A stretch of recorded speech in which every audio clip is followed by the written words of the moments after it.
Guys আজি মই প্ৰথমবাৰ বহুত দিনৰ পৰা ভাবি থকা বস্তু এটা লৈ যাম, একদম পবিত্ৰ স্থান অম্বুবাচী মেলালৈ যাম।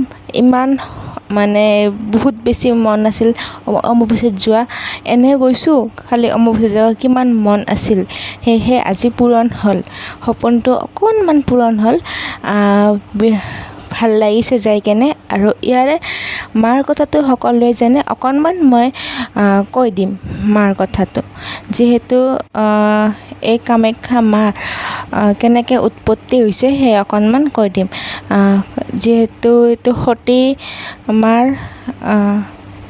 সতী মায়ে যেতিয়া নিজৰ পিতৃৰ যজ্ঞলৈ গৈছিল, নিজৰ লগতে মহাদেৱৰো অপমানিত কথা সহিব নোৱাৰি সতী মায়ে সেই যজ্ঞত নিজৰ দেহ ত্যাগ কৰিছিল। তাৰ পাছত মহাদেৱে সতী মাৰ শৰীৰটো লৈ গোটেই পৃথিৱী ভ্ৰমণ কৰাৰ পাছত আমাৰ অসমতো সতী মাৰ এটা বিশেষ স্থান ইয়াতে পৰিছে। সেয়েহে মোৰ ভাল লাগে যে আমাৰ অসমতো এটা বিশেষ স্থান পৰিছে সতী মাৰ।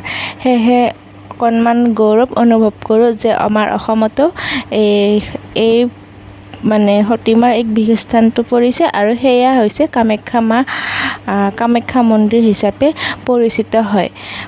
বহুত বেছি ভাল লাগে এনেকৈ। যিহেতু আমি যেনেকৈ যাওঁ অসমৰ বাহিৰত তীৰ্থস্থানত, আমাৰ ইয়াতো বহুত মানুহৰ আগমন হয়, বাহিৰৰ পৰা অহা মানুহৰ এক তীৰ্থস্থান হিচাপে পৰিচিত হৈছে। বহুত বেছি ভাল লাগে এনেকৈ।